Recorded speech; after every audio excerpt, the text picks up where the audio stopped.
नमस्कार दोस्तों, स्वागत है आपका दीक्षित फैमिली किचन में। आज हमने कृष्ण जन्माष्टमी पर ये केक बनाकर तैयार किया है। मैंने इस केक को कृष्ण जन्माष्टमी पर ही बनाया था, इसलिए इसकी जो वीडियो है वो लेट हो गई है।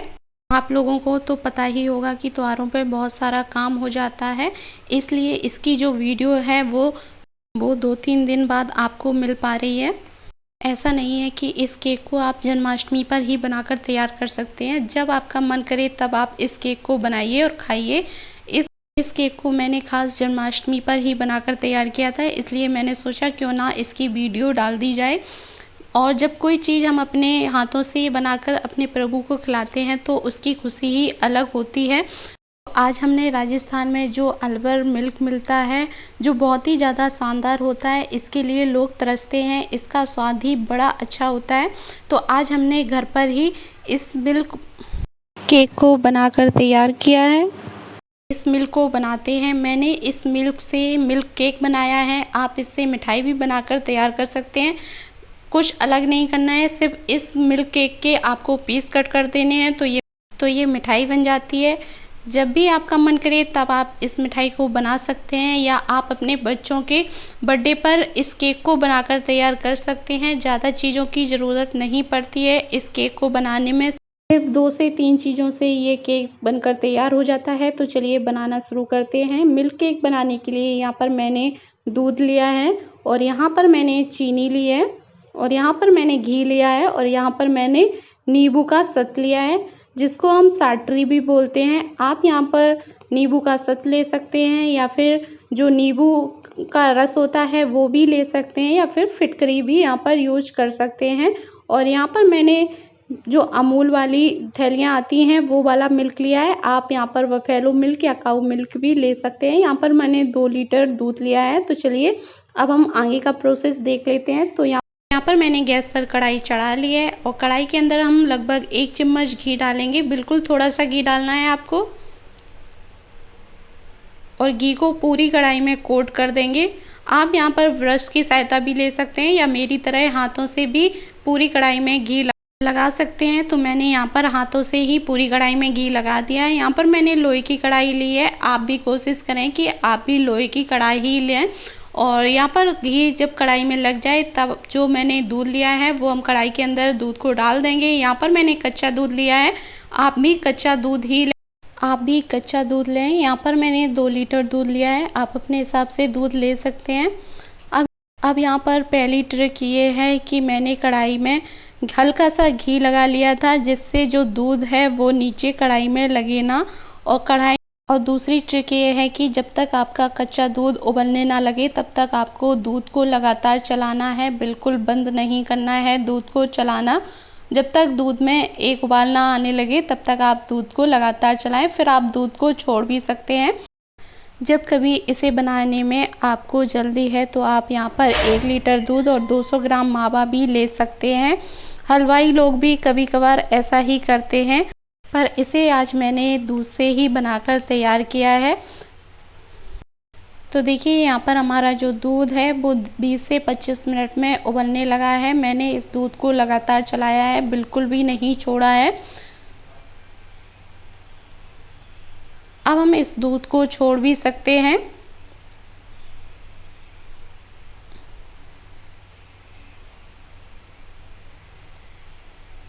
तो देखिए अब आप इस दूध को छोड़ भी सकते हैं। गैस को आपको मीडियम रखना है और इसे आराम से उबलने देना है जब तक जो दूध है वो आधा नहीं हो जाता। हमें जो भी चीज़ें डालनी है वो बाद में डालनी है, और स्टेप बाय स्टेप करके कम कम डालना है। ये सारी चीज़ें देखना है आपको बाद में, लेकिन फ़िलहाल आप इसे उबलने दीजिए। 2 लीटर दूध है, 1 लीटर नहीं हो जाता तब तक इसे इसी तरह से उबलने देंगे। तो देखिए दूध को उबलते हुए 20 से 25 मिनट हो गए हैं। इसमें मिलाई तो आई है साइड में, लेकिन जो दाना हमें चाहिए था वो नहीं आया है इसमें, तो वो उसी से लाना होगा। और साइड में जो मलाई वगैरह लगी होती है उसको आपको खरोंच लेना है। तो देखिए आप देख सकते हैं हमारी कढ़ाई में आधा दूध रह गया है। तो जब आपका दूध आधा रह जाए तब आप इसमें नींबू का रस या फिटकरी या फिर नींबू का सत डाल सकते हैं। तो यहाँ पर मैंने 1 चुटकी नींबू का सत, जिसको साटरी भी बोलते हैं, वो लेना है, और पूरे दूध में आपको इसको बुरकाकर डालना है और दूध को चला देना है, जिससे थोड़ा सा दाना आए और वही फीलिंग जैसे मिल्क केक में होती है। ये दाना बिल्कुल भी टाइट नहीं होना चाहिए। इसके लिए हमें क्या करना है वो आप देखते रहिए। अभी वापस हमें इसे और उबालना है। अब दूध तो उबल रहा है, इससे पहले हमें एक तैयारी और कर लेते हैं, क्योंकि जिसमें हमें इसे निकालना है वो तैयार पहले से हो तो हम फ़ौरन इसे डाल पाएंगे। आप कोई बर्तन ले लीजिए, स्टील या एल्युमिनियम का, पर मेरे पास कोई बर्तन नहीं है। मैंने जो मिठाई का डिब्बा होता है उसे लिया है और घी से हम पूरे डिब्बे को ग्रीस कर देंगे। और एक आपको मोटा कपड़ा लेना है। मेरे पास ये जो आसनी वगैरह होती है मैंने वो ली है, और 1 चम्मच घी डालेंगे डिब्बे के अंदर और पूरे डिब्बे को हम घी से ग्रीस कर देंगे। जब आपके पास मोटा कपड़ा होगा तभी तो इसमें डबल सेट बनेंगे, इसलिए आप मोटा कपड़ा या इस तरह की आसनी वगैरह है या कंबल या तौलिया जो भी आपके पास है वो ले लीजिए। तो देखिए यहाँ पर मैंने डब्बे को ग्रीस कर लिया है।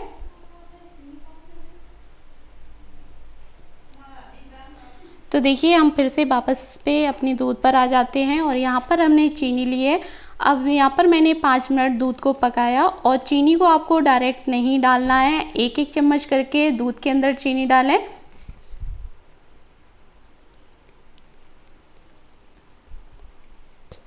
और दूध में कुछ सॉफ्ट से लच्छे दाने आए हैं, उन्हें हमें बाहर नहीं करना है। और साइड से जो मलाई लगी है उसको हम साइड से हटाकर दूध के अंदर ही कर देंगे और 5 मिनट चलाएंगे। फिर हमें 1 चम्मच चीनी इसके अंदर डालनी है और फिर से हम 5 मिनट चलाएंगे।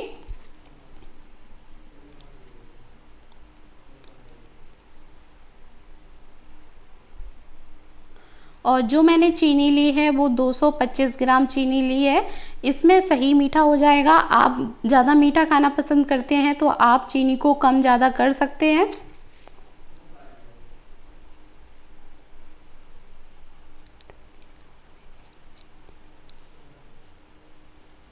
तो देखिए आपको थोड़ी थोड़ी करके चीनी डालनी है और दूध को चलाते जाना है। फिर आपको थोड़ी चीनी डालनी है, फिर दूध को चलाते जाना है, इसलिए जिससे चीनी पानी ना छोड़े बहुत सा और जो दाने हैं वो टाइट ना हो। धीरे धीरे चीनी डालेंगे हर 5 मिनट में।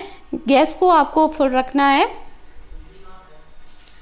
इसको एक साथ चीनी डालने का एक रीज़न ये भी है कि जब चीनी हम एक साथ डाल देते हैं तो इसकी फ्लेम जो है वो वहीं रहती है और ये थोड़ी देर के लिए उबलना बंद हो जाता है, जिसकी वजह से ये मावा सिर्फ मावा जैसा रहता है। वो टेस्ट नहीं आता है जो राजस्थान का अलवर का मावा में होता है। तो देखिए यहाँ देखिए मैंने पूरी चीनी डाल दी है, बस थोड़ी चीनी रह गई थी, उसको भी हम डाल देते हैं। और आप देख सकते हैं इसमें काफ़ी हद तक छींटे आ रहे हैं। इसमें ख़ास चीज़ ये देखें कि इसमें एक भी दाना ऐसा नहीं है कि ये हमारा जो दूध है वो फट तो नहीं गया है। आपको जो साटेक डालना है इतना डालना है कि बस इसमें हल्के से दानेदार बने। और इसमें छींटों से बचने के लिए आप प्लेट भी ढाँक सकते हैं और धीरे धीरे चला भी सकते हैं।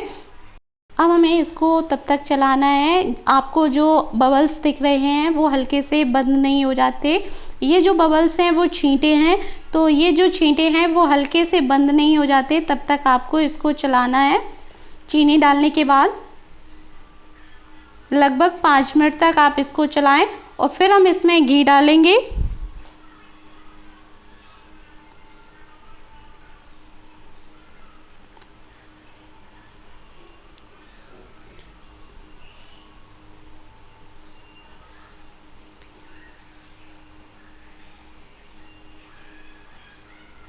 तो देखिए अब हमें इसको इतना ही चलाना है। अब हम डालते हैं इसमें घी। तो घी भी आपको ऐसे डालना है, डायरेक्ट आपको घी नहीं डालना है, एक एक चम्मच करके आपको घी डालना है। थोड़ा सा घी डाला और फिर चलाया, फिर थोड़ा सा घी डाला, इस तरह से आपको इसमें घी डालना है।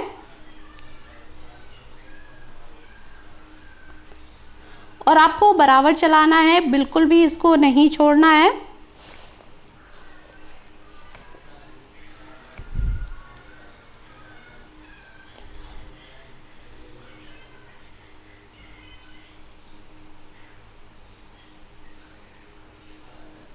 तो देखिए थोड़ा सा घी डाला और फिर हम इसको चलाएंगे। तो आपको डायरेक्ट घी नहीं डालना है इसके अंदर, एक एक चम्मच करके घी डालेंगे और फिर चलाएंगे। लगातार आपको चलाना है, अगर आप लगातार नहीं चलाएंगे ये आपकी जो मिल्क है वो नीचे कढ़ाई में लग जाएगी, इसलिए आप इसको लगातार चलाएं, बिल्कुल भी ना छोड़ें।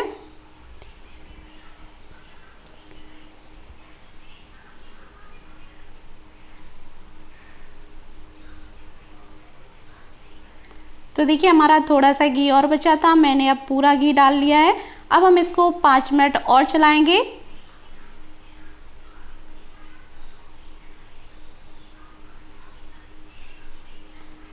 और इसकी ये पहचान है, इसमें जाली बनना शुरू हो जाती है। जब इसमें जाली बनना शुरू हो जाए तब आप गैस को कर दें बंद।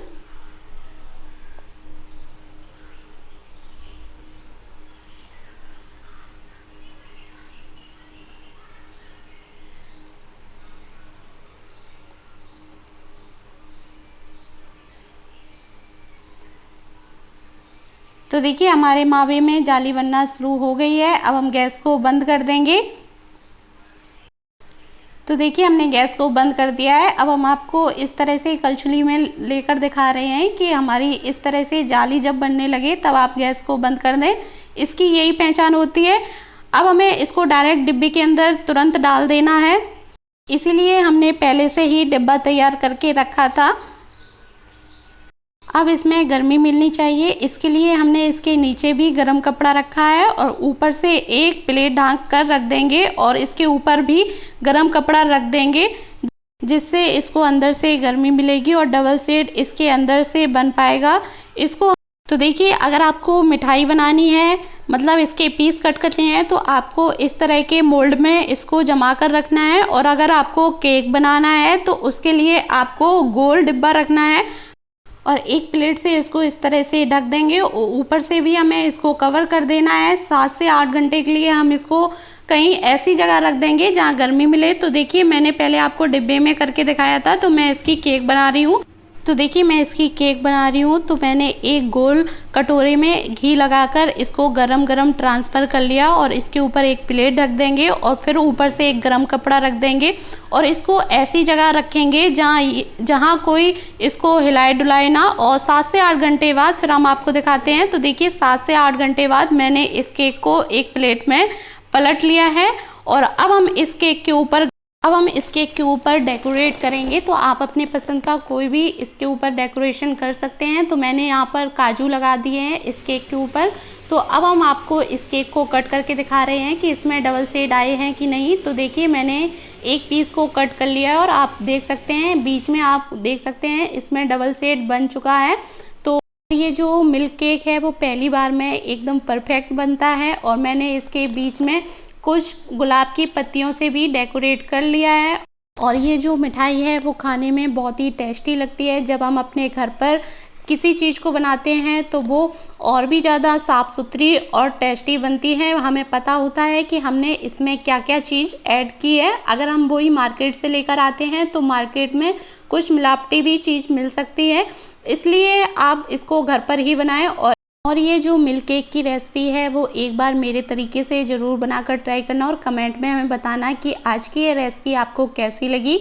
आप इस मिल्क केक को अपने बच्चों के जन्मदिन पर, अपने जन्मदिन पर या फिर किसी भी त्यौहार पर बनाकर खा सकते हैं। ये खाने में काफ़ी ज़्यादा टेस्टी होती है। अगर आपने इसको एक बार घर पर बना लिया ना तो आप हर बार इसी मिठाई को अपने घर पर ही बनाकर खाएंगी। तो वीडियो पसंद आया हो तो वीडियो को लाइक शेयर कमेंट और सब्सक्राइब करना बिल्कुल ना भूलें। तो मिलते हैं कैसे एक और नई वीडियो के साथ, तब तक के लिए थैंक यू।